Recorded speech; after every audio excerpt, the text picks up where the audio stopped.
Williams. Caleb Williams at Cal. And that the USC was down 28-17 at one point in the first half. I don't know why Caleb's catching a lot of flack, and I think that's just part of the process of being the most visible player in college football. Maybe his dad's comments have something to do with that. Maybe the losses in recent weeks have something to do with that. They were down early, came back and won because of Caleb in large part. He doesn't play cornerback. He doesn't play linebacker, but he is the best quarterback in this class. So I think you agree that he had a good game, but let me start here because some of the comments that we see, even on our podcast, when I go back and look at them, is Caleb holds the ball too long. And while that's great in the Pac-12, which is actually a really good conference this year, that doesn't translate to the next level on a consistent basis. So if you're an evaluator, what are the concerns with all his hero ball that he plays, usually with much success at USC? What does that look like on Sundays next year should he come out?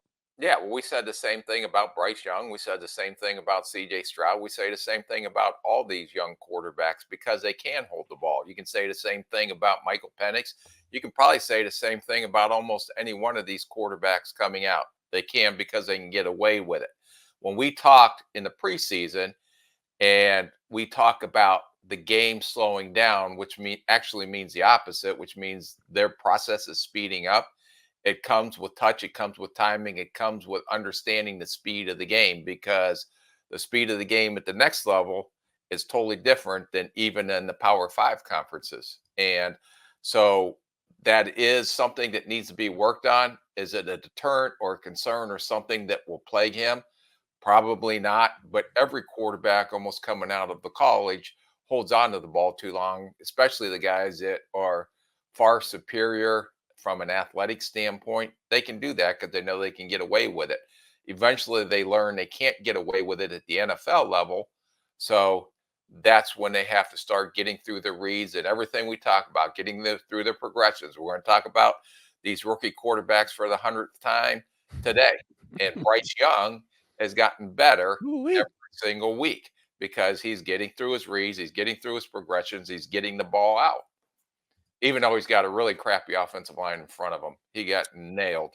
But if anyone doesn't think that kid, regardless small or not, isn't tough, he is one tough hombre. Very first drop back, Ekwonu. I don't know if it's Ekwonu's fault or not, but the blitz that came off the right, he did not pick up until that person had demolished Bryce Young near the goal line. But we'll talk about that in a moment. Bryce played pretty well. Caleb played even better. He put the team on his back as he usually does. And we have a note from producer Debo here. It's a good one. How come we don't hear this pushback with Drake May, who they lost to Virginia, Georgia Tech? He's been inconsistent. He's still QB2. And is part of it just the perception? Like his dad's not a pain in the butt. He doesn't paint his fingernails, whatever. Or is there something else going on?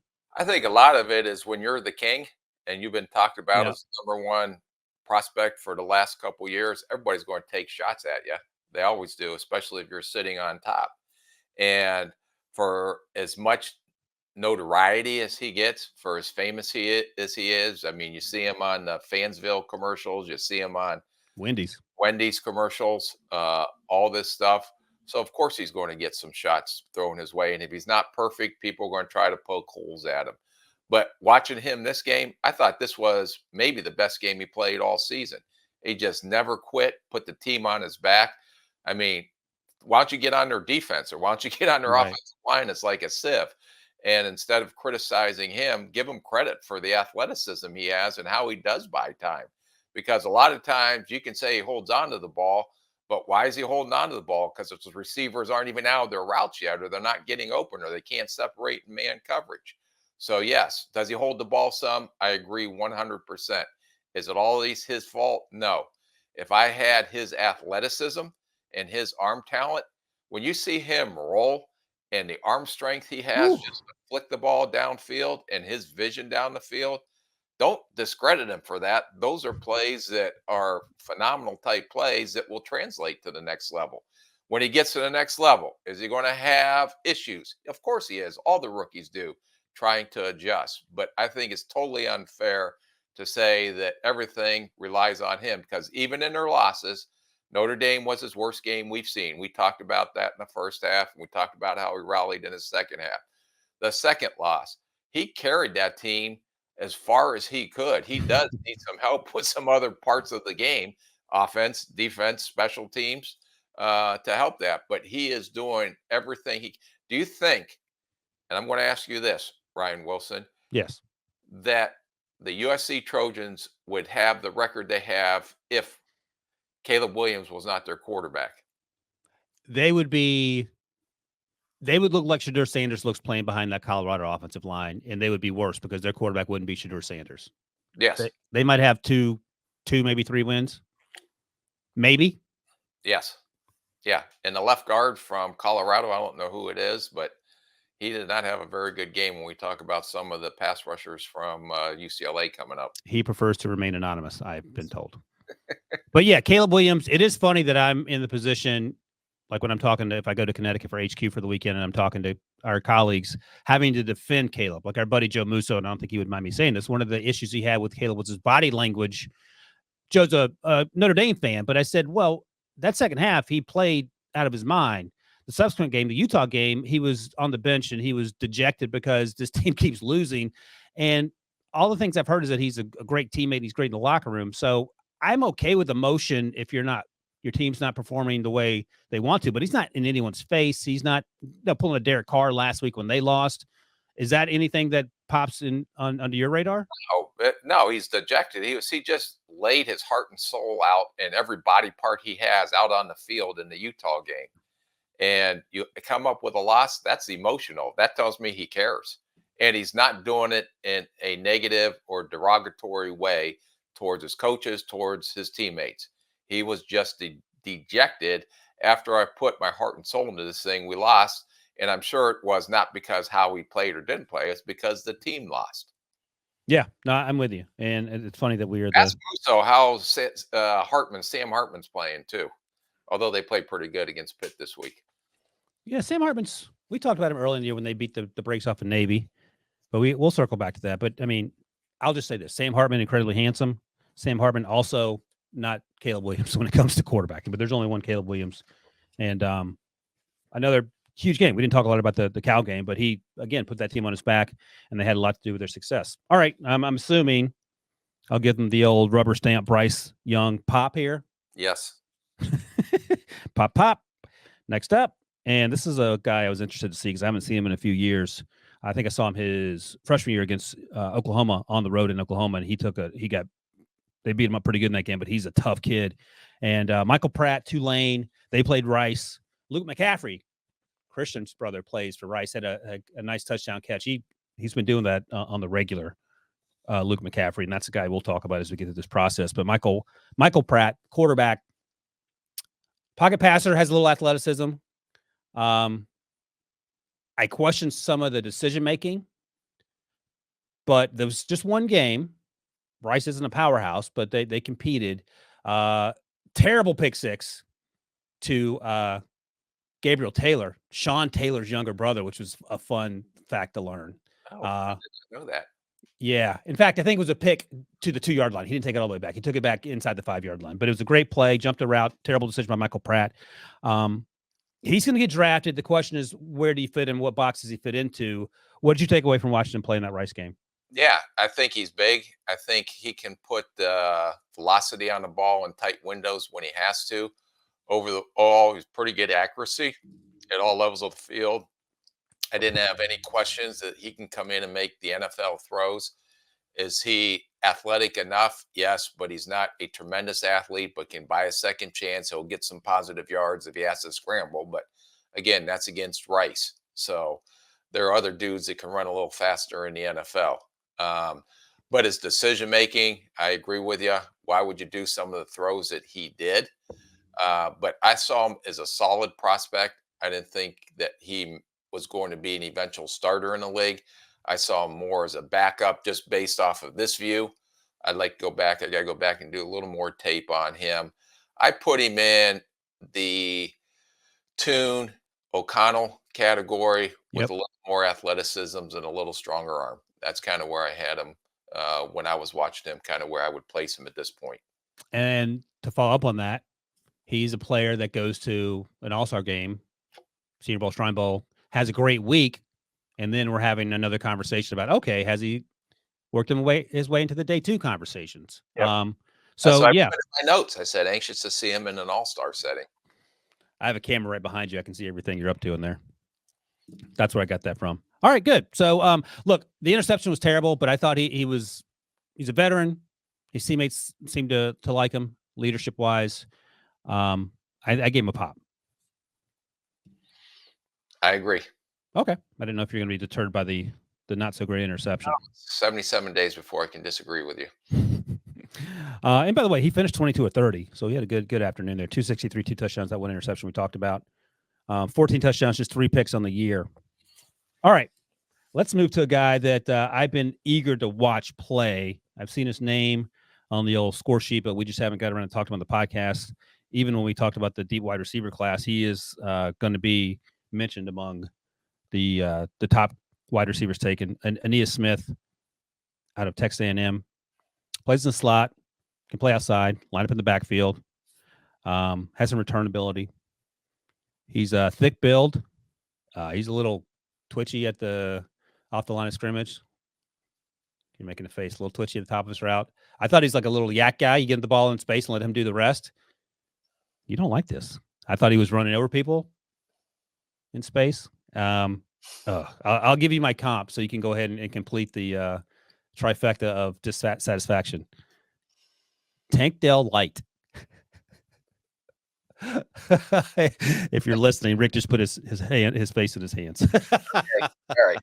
We'll talk about this guy when I'm allowed to unleash on you here. Let me say quickly, by the way, he had 6 catches against South Carolina for 118 yards.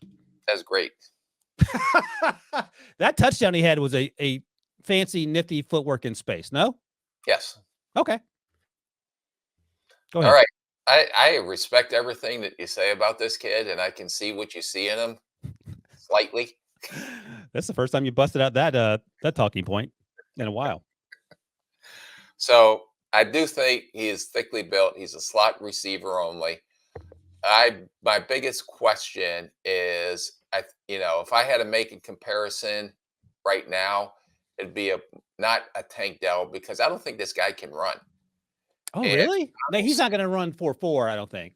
No, but I will tell you this: the one play that I saw where he caught a slant route, and I don't know if you remember that play or not. And he had an angle on the defensive back, and he put the skids on, and he is elusive after the catch, and he was going to his right, and then he cut it back to his left. Anyone that has confidence in their speed would know that they can outrun that angle, and he would have scored a touchdown. Oh, okay. But he hit on the skids because he doesn't have a lot of confidence in his speed. Now, is he strong after the catch? Is he elusive? Does he catch the ball well enough? Yes, all those things I would agree with you. I do not see the speed in this kid. And the only reason I say that one play really stuck out to me, that I had an angle on the guy was closing on me, and I didn't trust my speed, and I hit the skids. I made a miss, and I cut it back to the left. But anyone, the Tank Dells of the world, or the guys that have speed, are just going to keep running because they know they can outrun that angle and get into the end zone. Who's a comp that's built like that maybe runs a 4.56? I'm not saying that's what he runs, but if we're just going to have the conversation. My guy that popped into my head now that we're doing this, because I have, I do it off the cuff here. You Rick Rolodex. Yeah. Was a little bit of Parker Washington, who came out of Penn State. Yeah, he's a Jacksonville. I don't know if he's done a whole, but we certainly haven't talked about him this season. Okay, I don't hate that. That's surprisingly a little better than Tank. Yeah. A little better than Tank Dell Light. More in the category than a Tank Dell who can run like 4.1. Tank Dell Light. I said light, like Diet Coke, not Coke. Diet Coke. I don't get light. What? Because he's not light. He's heavier than Tank Dell. He's a lesser version of Tank Dell. That's what light means. Does that mean speed? What does light mean? Huh? It means everything. Nothing to me. Huh?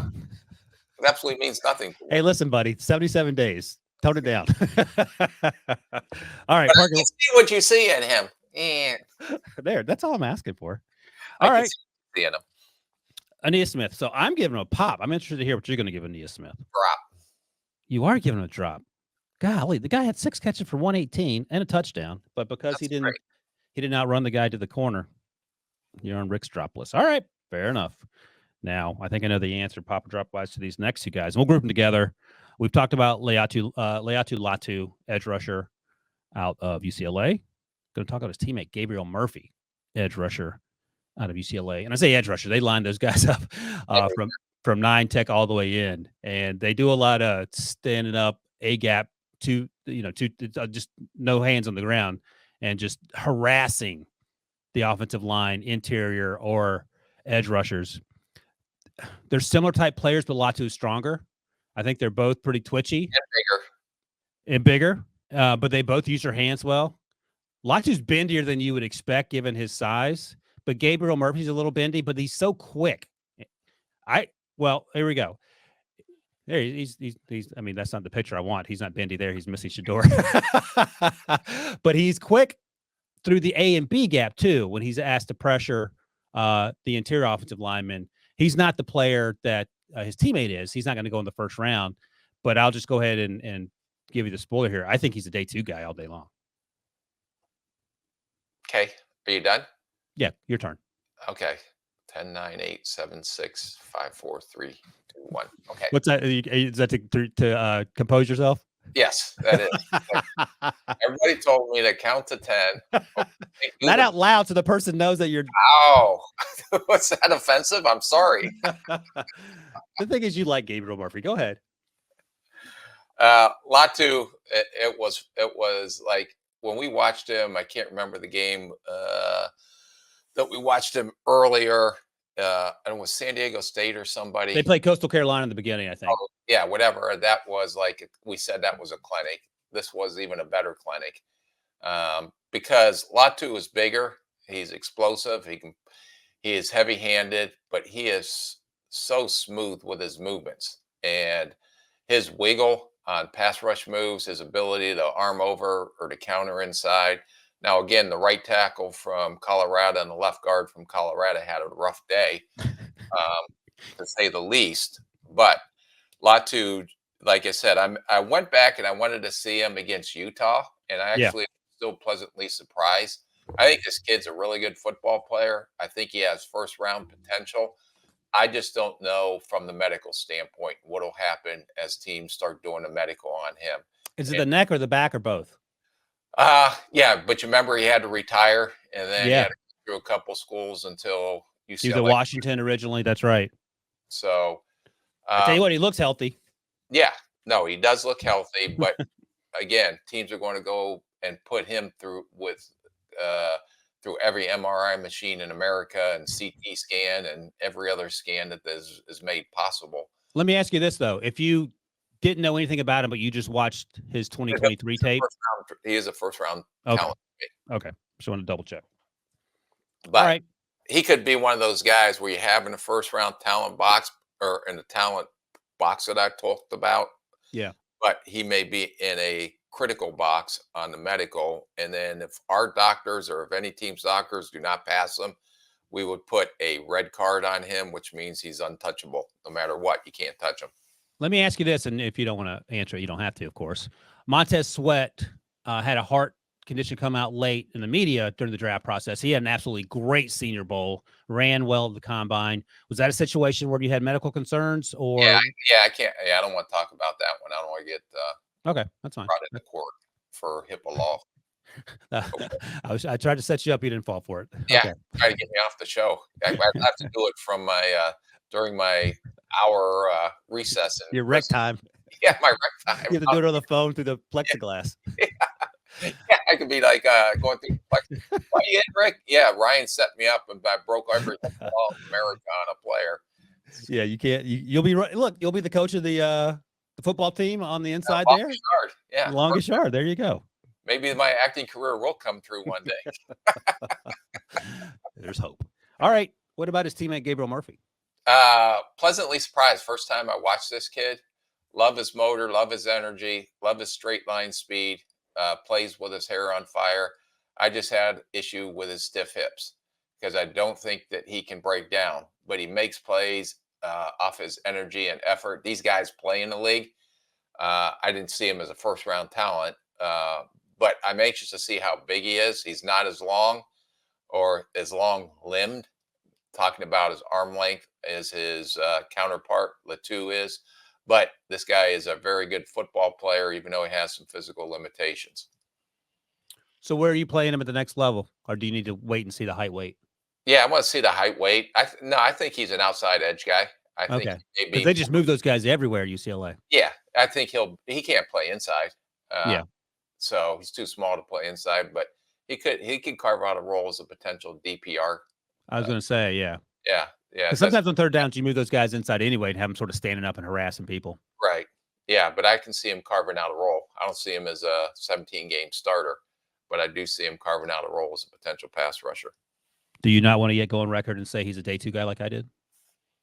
Well, yeah, no, you're exactly right, Ryan Wilson. No, thank you. I agree with you 100% for 77 more days. I say it all the time. Is that so hard? Say that. Say it to my wife. Is that so hard? Yes, it All is. right. Yeah, it's incredibly difficult. Latu, I'll talk for you. Pop. What do you think about Gabriel Murphy? Pop. He is a pop. I agree. So we've run a pops here, and you dropped Ania Smith very disrespectfully, but that's okay. All right, next up, Principal. not a principal. This is our 5-star review. It doesn't say it's from the Apple Pods. That's what it says in parentheses. It doesn't say 5-star review. Apple Podcast is the only place, as it relates to this podcast, that you can leave us a 5-star review and nominate. It didn't say that in the directions. Does when you drive your car, does someone have to tell you every time to hit the brake and hit the gas, or do you just know to do it? I just know to do it because that's the rule. This was not laid out clearly in the directions. Again, very vague. By the way, Debo thinks abstractly. He doesn't think. I like things linear and explained to me. I was reading through the comments from our offensive rookie grades show last Thursday, and someone left a comment that they had to quit listening. We need to understand how pluses and minuses worked in the grading system. Rick, one by one, killing our audience with not knowing how plus and minuses work. I know how they work. It just wasn't laid out that we're allowed to use them. Well, I told you could use them on this Thursday, but you refused. So we'll see how that goes. Now I'm not doing it because of principle. Not a principle. Some might call it spite. All right. 5-star review, Apple Podcast, Notre Dame running back, Audric Estime. I haven't watched him closely. I just watched him on Saturdays when Notre Dame plays. He's fun, man. He's a lot of fun. They play Pitt, and Pitt's had some struggles. But whatever. You played the team that's across from you. And he's got a lot more wiggle than I expected him to for that size. He can put his foot on the ground and go. He had that 80-yard touchdown run against NC State where he outran 4 or 5 dudes to the end zone. So he's faster than you might expect, just seeing him stand up in the backfield because of his build. And I don't mean that disrespectfully. And I think, it's funny. I'll start with this. A couple of years ago, we talked to Kyron Williams at the Combine, the running back out of Notre Dame who ended up going to the Rams. Had a good season. He's been injured for the last few weeks. And the first thing I said to him was like, you are the best blocking running back in this class. And he actually didn't want to talk about it because I think he had been labeled that to the extent that he wanted people to know that he could also be what his job title says, an actual running back, which I thought was sort of funny. I think Estime, and having not gone through all the running backs right now, is going to be one of the best blocking running backs in this draft class. What do you think of that? Yeah, no, I thought he gave good effort as a blocker. He's big. He's physical. He's a downhill runner. He doesn't have the speed to get outside.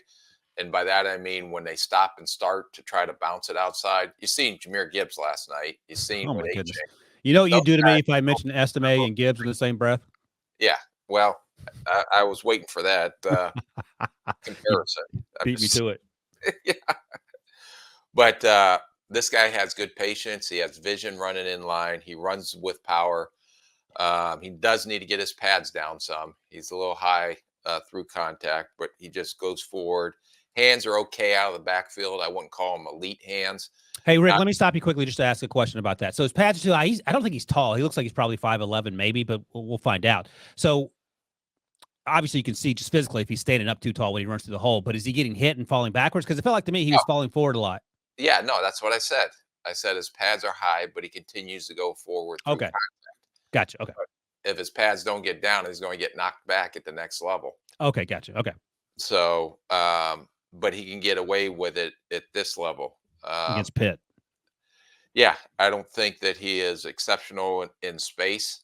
And he's a build-up speed guy. I see this guy as more of a singles and doubles downhill runner than like a true home run hitter, although he did have that long run, as you mentioned, in the North Carolina State game, but it took him a while. He's not a 0 to 60 guy, 0 to Yeah. 60 miles an hour instantly.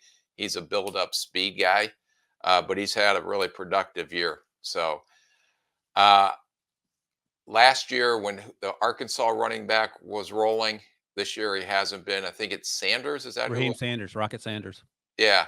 So those two kind of reminded me a little bit of each other. Sanders has not been nearly as productive as we've seen when we did the summer scouting. Yeah, has the knee. Yeah. So, but this kid is kind of a similar type back, I guess. That if I had to try to make a comparison to another black that I've seen this year. I say it all the time, so this will come as no surprise to you. I struggle the most trying to figure out where these running backs go, just because of need, and we talk about the value or being devalued. Can he sneak into day 2, Estime? Mm-mm. No, day 3 guy. I think he's a Thursday guy right now. Now, if he runs fast, he may sneak into day 2. But No, Saturday guy. Or Saturday guy, yeah. Thursday, that would make news. No, Thursday the following week. I think. But let me ask you something. You talk about his build-up speed. Let's say he runs a 4.6. No one caught him for Mincy State. Now, maybe all those guys run 4.8s, but I think there's some defensive backs there struggling to keep up with him. So 4.6 will, for a skill position, will have a factor on where he's drafted. Even though he's outrunning everyone to the end zone. He plays faster, maybe, but Yeah. he's not an instant accelerator. No, that's right. I'm just thinking about the home run balls. Once he gets going there, gets into his home run trot. He's not going to get many home run opportunities at the NFL. Those dudes can run. Yeah, that's what I've heard.